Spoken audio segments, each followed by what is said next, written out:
Assalamualaikum warahmatullahi wabarakatuh. Alhamdulillah, wassalatu wassalamu ala rasulillah wa ala alihi wa ashabihi wa man wala. Wa asyhadu an la ilaha illallah wahdahu la syarikalah wa asyhadu anna Muhammadan abduhu wa rasuluhu la nabiyya wa la rasula ba'da. Allahumma salli wa sallim wa barik ala sayyidina Muhammad wa ala alihi wa ashabihi wa man tabi'ahum bi ihsanin ila yaumiddin. Faqala Allah ta'ala fi kitabihil karim, a'udzu billahi minasyaitonir rajim. Ya ayyuhalladzina amanu taqullaha haqqa tuqatih wa la tamutunna illa wa antum muslimun.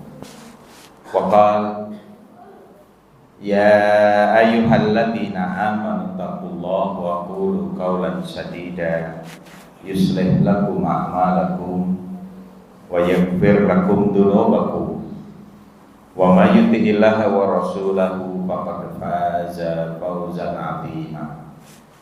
Wa qala ya ayyuhan nasu taqu rabbakumul ladzi khalaqakum min nafsin wahidah wa khalaqa minha zawjaha wa batha minhuma rijalan katsiran wa nisaa wattaqullaha alladzi tasaaluna bihi wal arham innallaha kana 'alaikum raqiba.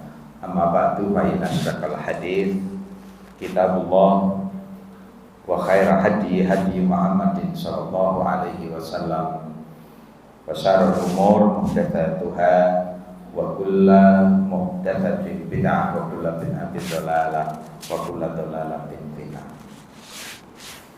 Bapak Ibu muslimin muslimat rahimakumullah, alhamdulillah kita panjatkan puji dan syukur kehadiran Allah Subhanahu wa taala atas limpahan nikmat dan karunia-Nya, sehingga Allah masih memberikan nikmat yang terbesar di dalam kehidupan ini, yaitu nikmat istiqomah di dalam ibadah, nikmat istiqomah mengisi umur dan waktu dengan aktivitas-aktivitas yang dicintai oleh Allah Subhanahu wa taala. Sayang, ada kalimat yang cukup mengingatkan kita yang diucapkan oleh Sayyid Qutb.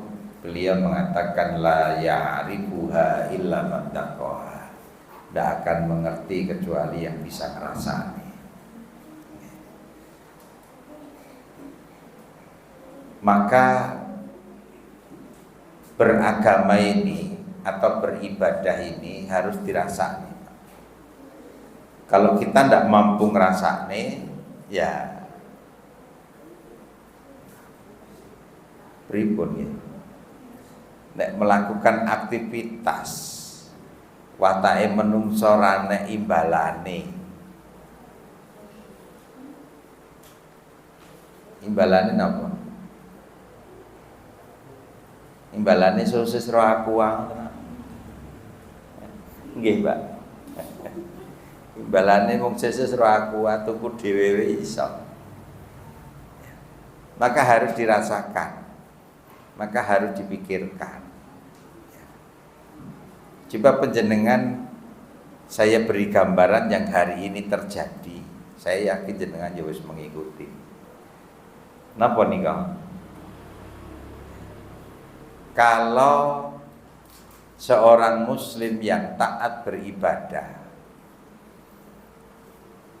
dia rajin membaca Al-Quran, dia rajin belajar agama, bahkan ketika sholat duha lali, kemudian dia catat, ya, dia catat bahwa dia lali sholat duha, dia lupa istighfar minimal 100 kali, dia lupa bersedekah pada hari itu. dicatat semuanya. Itu kekurangan-kekurangan dia dalam ibadah kepada Allah, dicatati.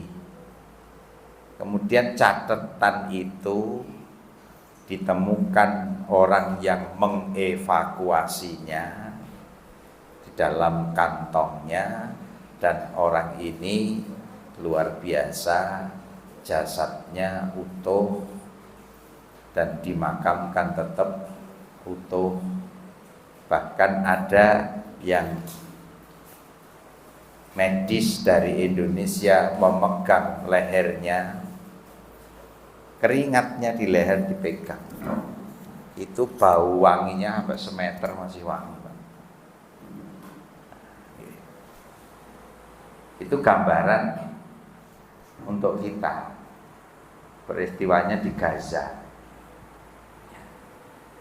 Dia bukan tentara, dia bukan anggota Hamas, dia bukan Izzuddin Al-Qassam.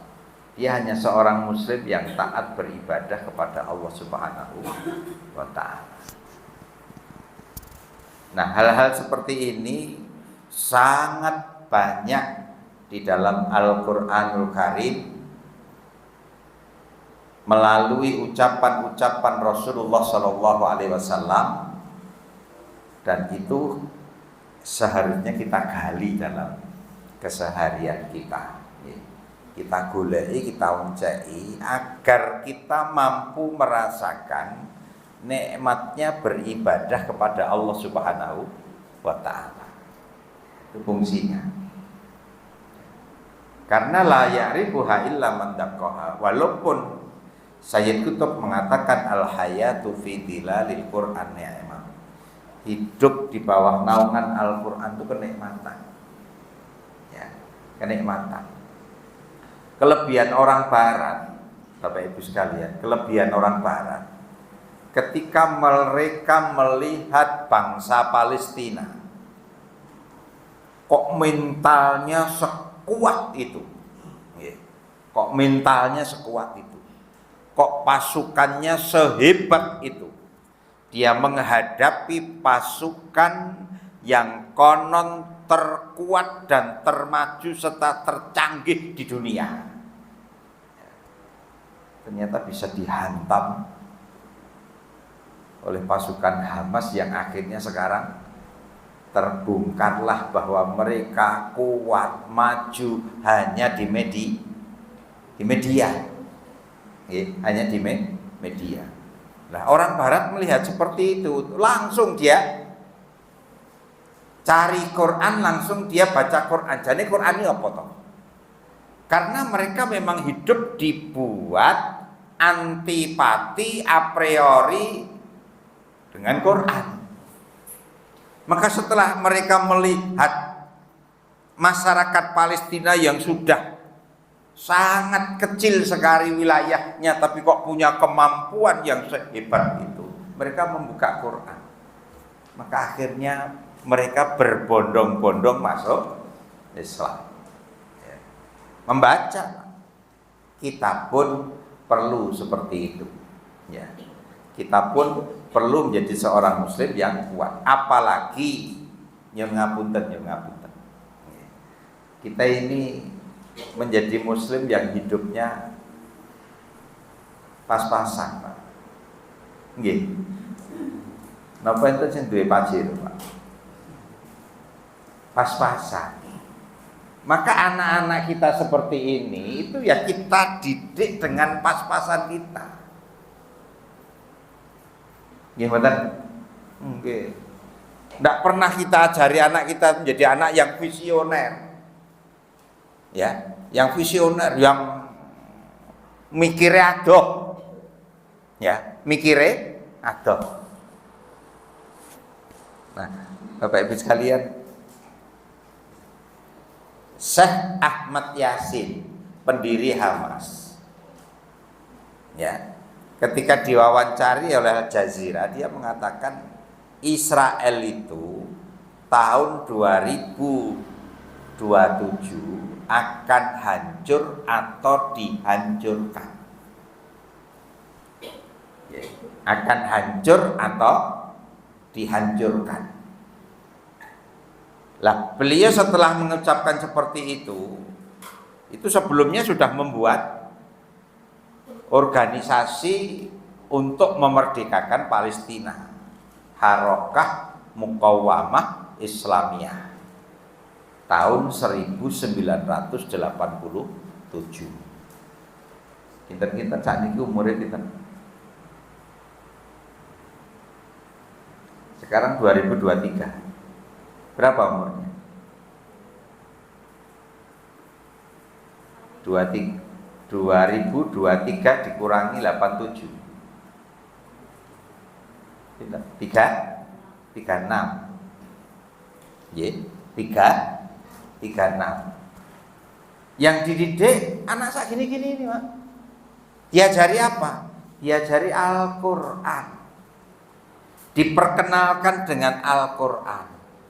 Karena Al-Qur'an itu roh. Ngertos roh, Pak? Ada orang yang bertanya, wa yas'alunaka 'anir ruh. Mereka bertanya kepadamu wahai Muhammad tentang roh. Kul, katakan Muhammad, ar-ruhu min amri rabbik. Roh itu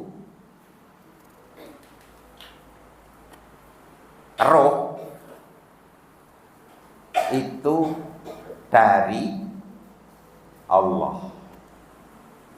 Kalau dari Allah ada jeleknya ndak rakitang sithik? Pripun, Pak? Kalau dari Allah ada jeleknya ndak rakitang sithik? Ada? Nah, ada. Maka Al-Qur'an yang ngapunten Al-Qur'an ya.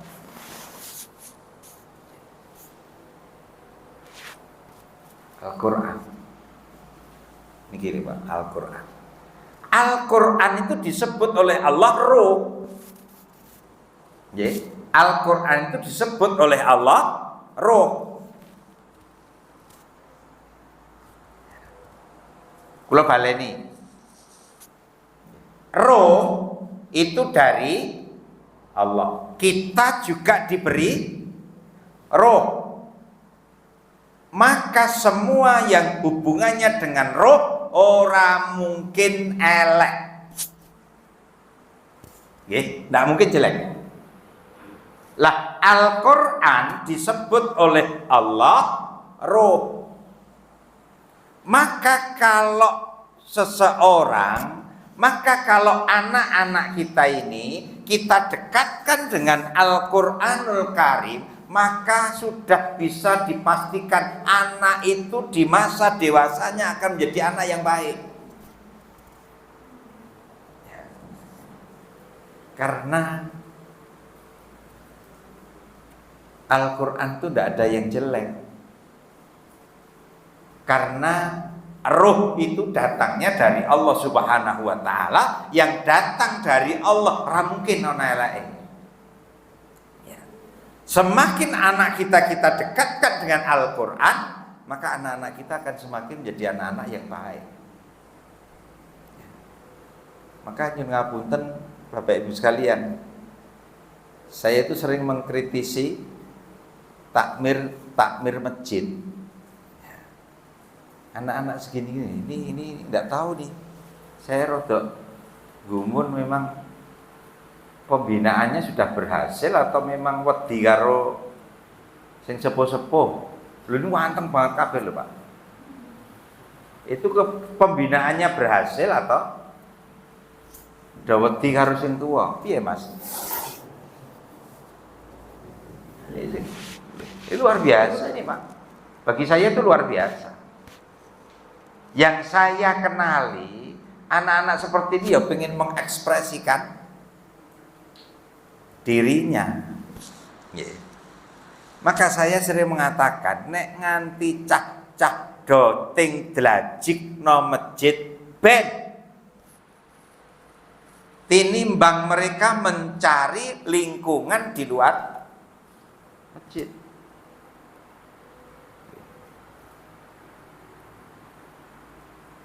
Karena masjid itu tempat yang mudah untuk mengingatkan kesalahan-kesalahan anak-anak kita ketika melakukan kesalahan. Oh, jamangan tangan kiwa gampang, Pak. Kowe wong salat lho. Lho, aja ngiler neng masjid. Ini rumah Allah lho, suci. Lho, bisa, Pak. Coba jenengan di luar masjid. Arep muni apa? Paribasan anak kita nguyuh ngadeg saja. Ya. Jenengan ngelokne kangelan dudu anake dhewe ya. Gimana? Nah anake tangga ngelokke piye, Pak? Ini ngadeg kaya nah, jenengan diguyu tok sak sirku nguyuh-nguyuh ku dhewe ya. Jenengan tok sewot di ngono wis ra iso apa-apa, Pak. Kalau di masjid anake wong liya mangotenke. Ora playon nang jero masjid. Jenengan menang, Pak. Ya. Karena memang kita punya hak untuk ngelekke sing salah. Lah, inilah wilayah masjid. Maka kalau anak-anak kita terbiasa di dalam masjid jenenge playon dan lain sebagainya, ya itulah. Maka mending anak-anak kita melayu-melayune nang jero masjid tinimbang melayu-melayune nang jaba masjid. Kita susah untuk mengendalikannya. Maka Bapak Ibu sekalian, dulu kita punya adik muda namanya Ustadz Laras terkenalnya. Sekarang menjadi orang pentingnya Pondok Ulul Albab Polokarto. Itu dulu membina adik segini sampai umur berapa? Sampai umur 13-an. Sekarang ini menjadi tokoh-tokoh masjid semua. Ya, jadi tokoh masjid semua. Jadi ono hasilnya, Pak. Maka seorang muslim harus visioner. Kula nyuwun pangapunten kadangkala kita ini berpikirnya tidak untuk jangka panjang, hanya untuk sehari, 2 hari, sebulan, 2 bulan, setahun, 2 tahun. Ya. Termasuk penghalang kita dalam kehidupan ini, itu sering-sering kita ini mematahkan diri kita sendiri. Anake wong melarat rasah mikir sekolah dhuwur. Nggih, Pak. Nggih, mboten. Sering kan terjadi seperti itu. Nggih. Seorang muslim tidak boleh seperti itu. Seorang muslim itu visioner.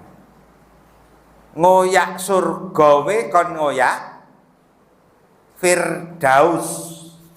Nggih. Suruh ngejar Firdaus. Maka dalam kehidupan sehari-hari pun kita harus berpikiran agar supaya anak-anak kita ini nanti menjadi anak-anak yang kedepannya bisa menjadi tokoh-tokoh di masyarakat. Ya, kita bekali mereka dengan ruhnya Allah Subhanahu wa Ta'ala, yaitu Al-Qur'anul Karim. Ketika Syekh Ahmad Yasin mendidik anak-anak kecil-kecil seperti ini, ya kadang-kala ada 1-2 yang nyinyir, Pak, karena situasinya memang situasi perang. Situasinya situasi dijajah. Jadi Israel itu punya jet tempur, Israel itu punya lapis baja. Mosok yo pembinaannya mau ngajari anak-anak Quran, tafsir, hafalan hadis Arba'in Nawawi yang 40 itu. Seperti itu, Pak, akhlak yang baik, berbakti kepada kedua orang tua. Kadang kita sebagai seorang muslim kurang menyadari bahwa Al-Qur'an ini ruh. Al-Qur'an itu ruh. Bahasa mudahnya ya sumber kebaikan itu Al-Qur'an.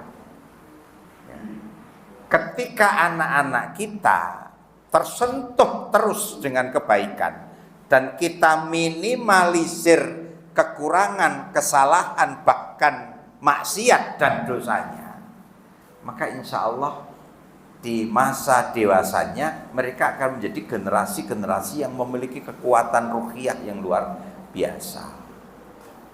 Jadi tidak usah ditanamkan benci kepada Israel, tidak perlu, Pak.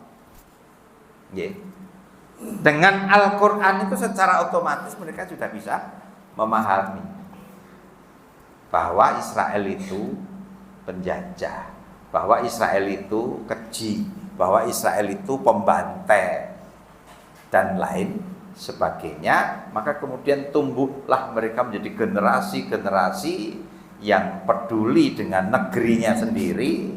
Maka kemudian mereka bangkit untuk memerdekakan Palestina. Dan subhanallah Bapak Ibu sekalian, karena memang mereka terdidik dengan agama yang mapan, yang baik, maka mereka mampu memahami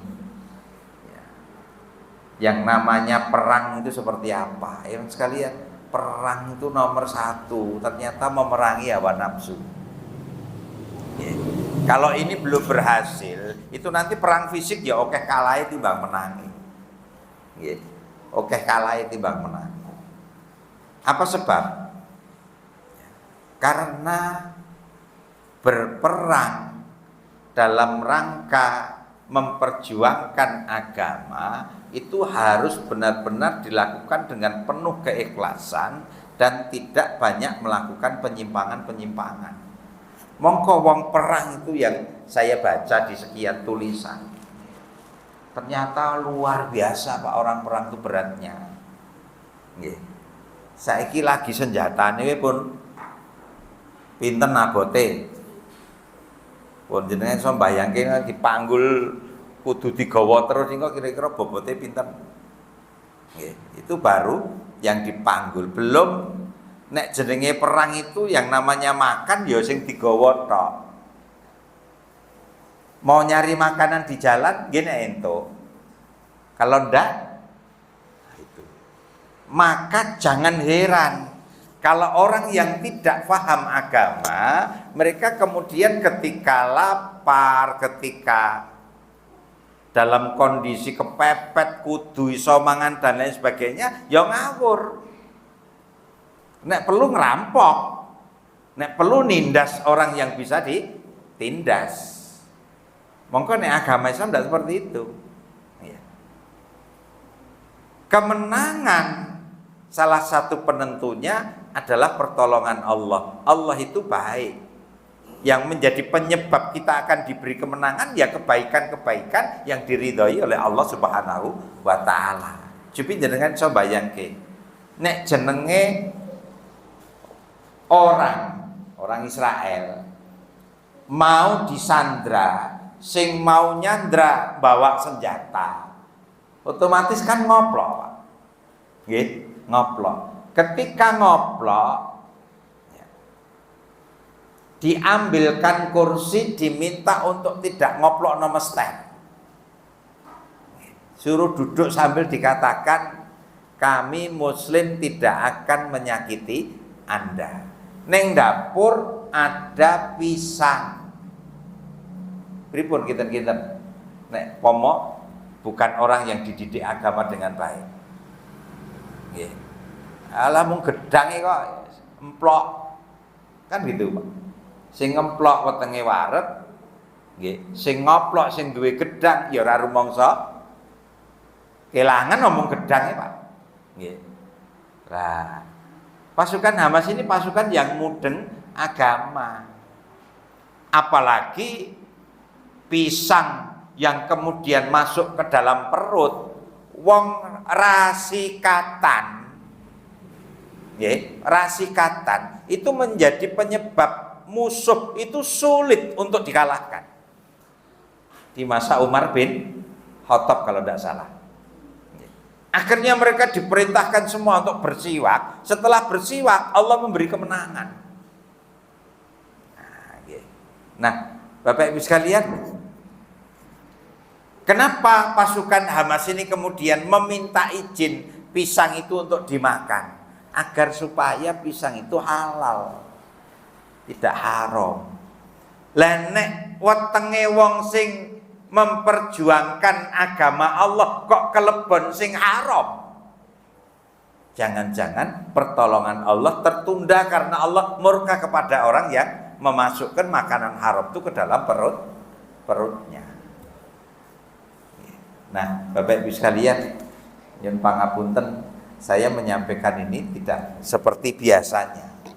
Napa sebabnya? Karena saya ingin mengajak panjenengan sekalian beragama ini betul-betul perlu menggunakan akal, pikiran, dan hati kita agar kemudian kita bisa menikmati ibadah yang kita lakukan, bisa menikmati ibadah yang kita lakukan di hadapan Allah Subhanahu wa Ta'ala. Nikmatnya ruku, nikmatnya sujud itu seperti apa, nikmatnya sedekah itu seperti apa. Itu yang perlu dirasakan bersama-sama. Maka Bapak Ibu yang dimuliakan Allah,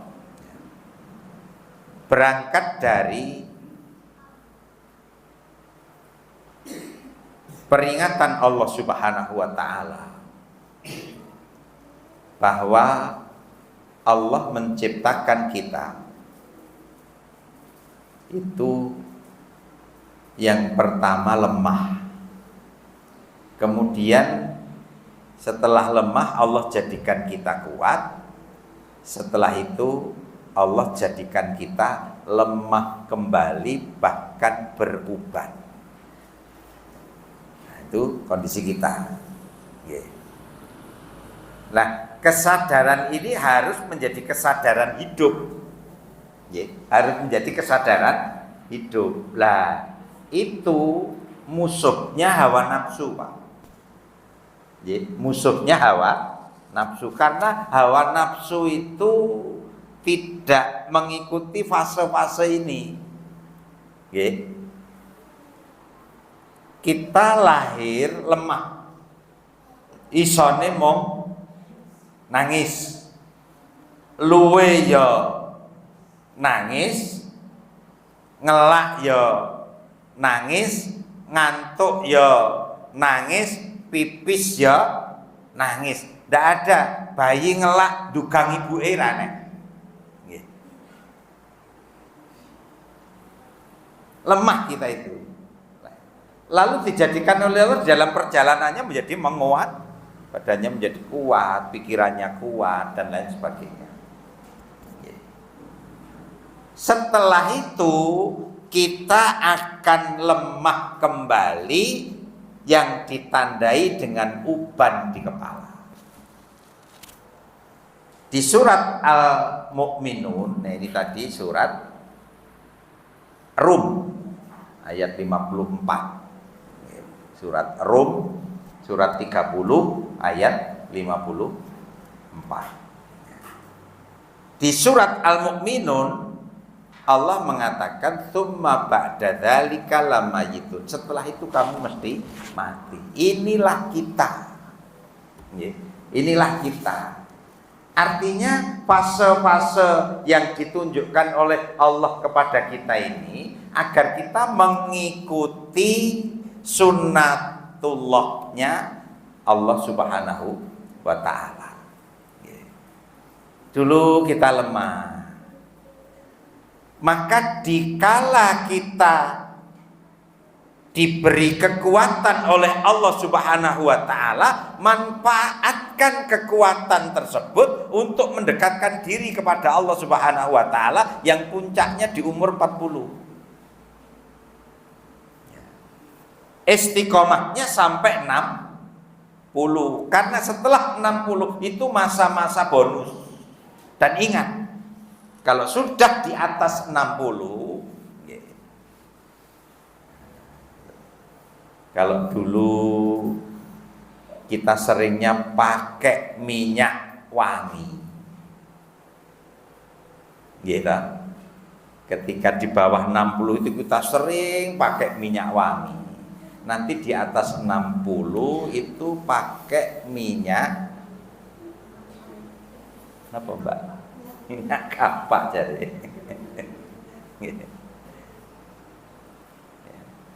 sudah pakai minyak kapal. Ya. Maka ya harus mawas diri, harus paham bahwa memang itu fase kita. Ya. Lah, hawa nafsu ini tidak pernah merasa tua. Ya. Kalau badan kita ini menua, menua, lambok mangkupuri nganti sekilo to wis. Nggih. Ya tetep peyot. Ya. Tetep peyot. Artinya menuntut kita untuk berada pada kesadaran ini. Nggih. Nah, maka Bapak-bapak, ibu-ibu yang dimuliakan Allah, Allah tidak hanya berhenti di tsumma ba'da dzalika lamayitun. Setelah itu kemudian kamu jadi mayit. Tidak berhenti di situ. Tsumma yaumal qiyamati tub'atsu. Kemudian nanti kamu di hari kiamat akan dibangkitkan oleh Allah Subhanahu wa taala, yaumul jaza, hari pembalasan utawa yaumuddin. Karena Allah itu maliki yaumiddin, hari pembalasan. Allah berkuasa untuk menuntut seluruh kehidupan kita di dunia ini. Ya. Maka bapak-bapak, ibu-ibu yang dimuliakan Allah Subhanahu wa taala, agar kemudian kita kuat kesadaran ini, maka kiat-kiat menuju masa tua itu diberi oleh Allah jalan-jalannya. Ya. Apa yang perlu kita lakukan? Yang pertama, jangan lupa perkuat ilmu. Ya. Nah, Indonesia ini nampaknya salah satu kelemahan yang agak serius itu tidak suka dengan ilmu. Orang Indonesia itu tidak suka moco, Pak. Ini nek ngrungokne seneng, nggih. Nek moco tidak suka, nek ngrungokne seneng. Lah nek ngrungokne jam sementen niki, niku mesti dibarengi dingklo. Nggih, Pak. Nggih, biasanya nek ngrungokne jam sementen niki, niku dibarengi dingklo. Dan kebiasaan kita ngaji nggih ngeten iki. Nggih. Akuane ra kelong, sosise ra kelong, rotine ra kelong, itu kebiasaan kita. Nggih. Ngaji niku santai mawon. Kira-kira ra paham langsung Ustaz badhe tanglet pripun, nek perlu begitu. Nggih. Jadi santai saja ngaji itu sambil makan, sambil. Karena ketika penjenengan pasif seperti ini, ya, terutama ibu-ibu sing lendetan, ya, niku wis rawan biar, nggih. Niku rawan banget. Mesti karo rotine wis ra kelingan. Maka ngaji nek menurut saya ndak begitu. Ngaji niku santai. Ya, pengen ngombe-ngombe, pengen dahar-dahar, ya, pengen takok di tengah Ustadz ceramah, silahkan bertanya yang memang butuh ditanyakan, sehingga ngaji niku hidup. Nek ngeten iki pasif seperti ini, maka ya, repot biasanya, nanti banyak yang kemudian tidak bergairah. Dan saya biasanya kalau ngisi, kenapa sering saya campuri ya humor-humor sedikit gitulah. Ini saya tak sengaja tidak saya campuri humor-humor, karena memang saya ingin menggugah panjenengan sekalian ya, bahwa beragama ini butuh betul untuk dirasakan ya. Karena agama ini kebaikan dalam hidup. Tidak setiap manusia, tidak setiap orang diberi oleh Allah Subhanahu wa taala kesadaran untuk belajar ilmu, kesadaran untuk beribadah, kesadaran untuk menyalurkan kekayaan atau sesuatu yang dia miliki dalam rangka menunjukkan rasa syukur kita kepada Allah. Ya. Tidak setiap orang mereka mampu untuk sabar di atas pekerjaan-pekerjaan yang jika dia melakukannya Allah akan berikan kebaikan. Contohnya apa? Ilmu dan iman. Ya, itu nomor 1. Ilmu dan iman. Setelah ilmu dan iman, kemudian hendaklah kita beramal. Setelah beramal, hendaklah kita menularkan yang kita miliki. Kalau 3 ini sudah dilakukan, maka hiduplah di atas 3 ini. Istiqomah atau sabar. Istiqomah atau sabar. Kalau 3 ini sudah didapatkan, ditambah dengan sabar, Allah nanti akan memberikan nikmat terbesar dalam hidup, namanya yakin. Yakin. Kalau Allah sudah beri yakin, maka hidup kita nanti akan terasa dibersamai Allah Subhanahu wa ta'ala. Nah, orang yang sudah merasa hidupnya dibersamai Allah Subhanahu wa ta'ala, maka dia tidak pernah kebingungan menghadapi hidup. Dia tidak pernah kebingungan menghadapi hidup. Terus Bapak Ibu sekalian, menikmati berislam ini penting sekali. Ya, penting sekali. Yang pangapunten, maka saya ingin mengajak panjenengan sekalian, mari beragama ini kita rasakan betul. Ya. Lah, agar bisa merasakan, otomatis jalannya kita harus rajin untuk tholabul ilmi. Kita harus rajin belajar, baik melalui ustadz, membaca, merenung, dan lain sebagainya. Maka saya ketika melihat di YouTube ini yang streaming, yang live itu, maka kita kemudian belajar. Ya. Dan luar biasa memang kalau kita renungkan. Jangan-jangan kita tidak sanggup menjadi muslim yang tinggal di Palestina. Wilayahnya kecil, ketika dibombardir ya kaya ngoten iki. Ya, karena sekarang sudah di angka 11.200 yang mati. Nggih. Terus ngubure piye ngono, Pak? 11.200 yang sudah meninggal dunia. Ya. Tapi jenengan bisa lihat itu. Ibu-ibu itu sampai ngafani anaknya dhewe, Pak. Ibu-ibu anaknya sendiri dikafani, ya, tanpa ada raut muka sedih, jengkel. Apa sebab? Karena di pikiran dia hanya satu, anakku syahid. Ya, anakku syahid. Pikirannya hanya itu. Dan yang kadang kita agak bingung itu, anak-anak kecil, Pak, segini-gini ini, ditinggal mati kedua orang tuanya karena kena bom itu nggih sedih ketok waktu itu, nangis. Tapi nanti 5 seminggu ketika bertemu dengan yang lainnya itu mereka sudah ceria. Mongko tanpa bapak, tanpa ibu, ketika ditanya jawabannya, bapakku mati karena kena bom, bapakku syahid, bapakku di surga. Kalimatnya begitu-begitu. Istimewa sekali anak-anak Palestina itu, istimewa sekali masyarakat Palestina itu. Nah, maka Bapak Ibu yang dimuliakan Allah, kembali ke yang kita sampaikan tadi. Al-hayatu fi dhilalil Qur'an ni'matun la ya'rifuha illa man taqaha. Hidup di bawah naungan Quran itu nikmat. Ya, karena kita benar-benar hidup. Yang itu tidak dimengerti kecuali yang bisa ngerasake. Wa yas'alunaka 'anir ruh kul ar-ruhu min amri rabbi.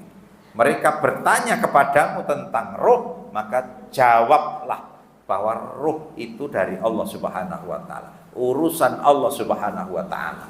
Wa ma utitu minal ilmi illa qalila. Kamu tidak diberi ilmu oleh Allah Subhanahu wa taala kecuali hanya sedikit, sehingga kalau kamu bahas ruh tidak akan mungkin mampu. Ya. Nah, Islam mengajarkan kepada kita semua yang datang dari Allah pasti isinya kebaikan. Maka roh manusia itu mengajak pada kebaikan. Walaupun kita diberi namanya nafas, kita diberi namanya nafas. Fa'alhamaha fujuraha wa taqwaha. Di dalam nafas itu, di dalam nafas itu ada fujur, ada takwa. Di dalam nafas, dalam nafsu manusia ini ada fujur, ada takwa. Ketika yang kuat fujur namanya hawa nafsu. Nafsu yang su. Jadi nafsun su'un, nafsu namanya. Kuat banget dalam diri kita, maka harus dilawan. Nglawannya pripun? Lawannya dengan ketakwaan, dengan ketaatan.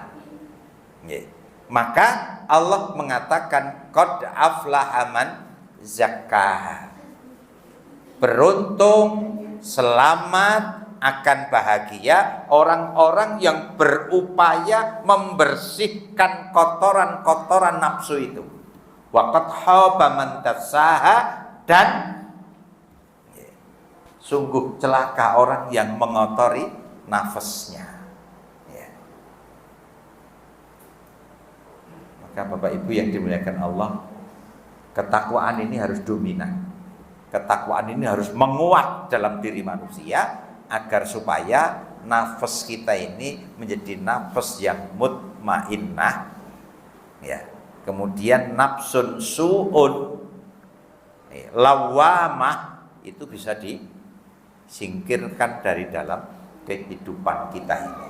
Nah, dengan cara seperti itu, insya Allah hidup ini akan diberi kemudahan-kemudahan oleh Allah Subhanahu wa Ta'ala. Tanda yang paling nampak, jika hati dan pikiran kita selalu mendahulukan urusan-urusan akhirat. Infak gampang, raketang rongew. Mangkat no masjid gampang. Urusan-urusan ngaji gampang. Itu menunjukkan bahwa diri kita telah mengalahkan fujur, kejahatan, keburukan, hawa nafsu yang kadang dominan dalam diri kita. Maka kita gelarnya menjadi muttaqin, orang yang bertakwa, karena kita mampu menjalankan perintah-perintah Allah dan menjauhi larangan-larangan Allah Subhanahu wa Ta'ala. Inilah Bapak Ibu yang dimuliakan Allah yang saya sampaikan di malam hari ini. Nyun pangapunten, saya menyengaja untuk tidak seperti biasanya dalam rangka menseriusi Al-Qur'anul Karim yang sebenarnya sudah diberikan oleh Allah Subhanahu wa Ta'ala, khususnya penjenengan sekalian yang hadir di malam hari ini. Maka mari kita istiqomah di dalamnya, mari kita menjaganya agar supaya kita kemudian bisa merasakan nikmatnya beragama dalam situasi dan kondisi apapun. Yang paling akhir, Bapak Ibu sekalian, yakinlah nek juragan niku pun seneng leh jenengan rasa njaluk muda gaji. Nggih, Pak. Nek juragan pun seneng leh jenengan ora rasa njaluk muda gaji. Mudeng karep kula. Mboten mudeng. Mboten mudeng, Pak. Saya mengibaratkan Gusti Allah ini kaya juragan. Nggih. Nek juragan pun seneng kali jenengan. Jenengan sebagai buruh rasa njaluk muda gaji. Dan itu sudah saya praktekkan. Gaji mungko kira-kira 1.700.000. Ning kowe engko nek tenanan mesti ndang diundhake. Betul Pak ternyata. Nggih. Disuruh ini mau, disuruh ini mau, disuruh ini mau, tanpa menggerutu sama sekali, dia nikmati. Kok nek wis ora iso menikmati, metuwa kula ngoten. Saya memasukkan teman kerja, mboten kula sebut jenenge kok ndak konangan. Kemudian saya weling niku, Mas, gajimu kira-kira engko semene. Kok sithik mentat. Ya supaya bismillah nek gelem nggih dilakoni. Nggih pun lagi kepepet bismillah dilakoni. Ning jenengan ki nek tenanan, juragan jenengan seneng. Wis tau nak cepet banget kowe diundake. Betul, Pak. Ya, hanya 2 bulan langsung diundake 2 juta. Ya. Itu manusia. Bagaimana kalau kita membuat Allah tersenyum? Kita membuat Allah selalu memuji-muji kita. Surat Al-Fatihah kan di sini nih, Jadi ketika kita ini rajin memuji Allah, Allah akan mengatakan hambaku memujiku. Lah kalau Allah sudah tersenyum terus kepada kita, sebule Bapak Ibu sekalian, urusan kehidupan ini dengan sendirinya menjadi mudah.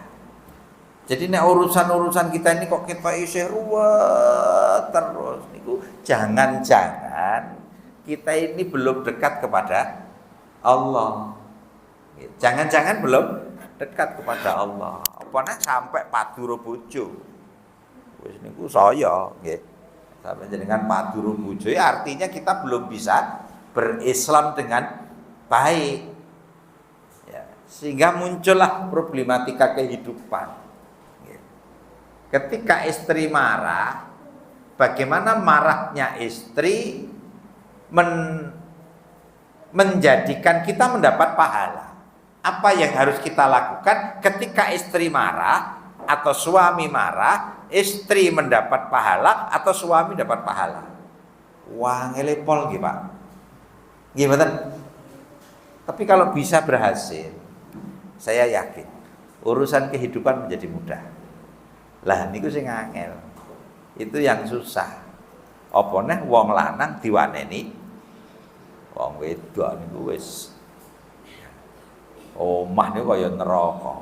Nggih. Hik niku kaya surga, Bu. Tenan ra ngapusi nggih. Hik niku kaya surga. Nggih. Di wong lanang niku nek senengane nang he terus niku aja-aja. Nggih. Ra krasane ngomah ngoten lho, Bu.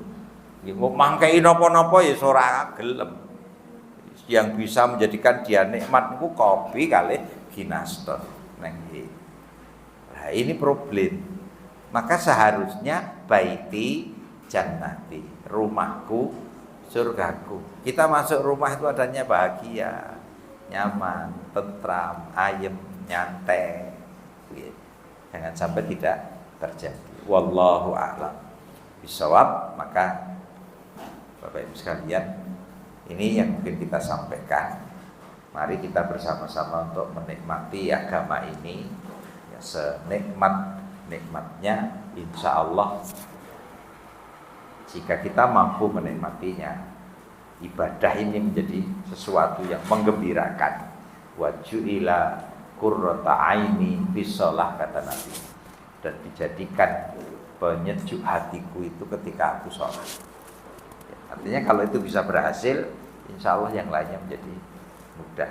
Nabi sudah pada tingkatan ya, memilih kehidupan yang sederhana karena di balik itu ada surga, dan beliau meninggalkan kenikmatan duniawi. Itu pilihan untuk Nabi, karena Nabi itu orang yang diberi kekayaan oleh Allah tapi tidak mengambilnya, itu Rasulullah ya.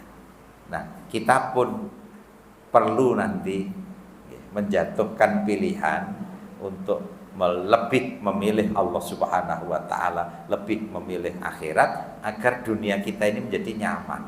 Dadi mungkin nek sugih nggih sugih sing nyaman, nek pomo dikeki pas-pas, nek melarat mboten, Pak. Karena itu janji Allah. Nek melarat tidak.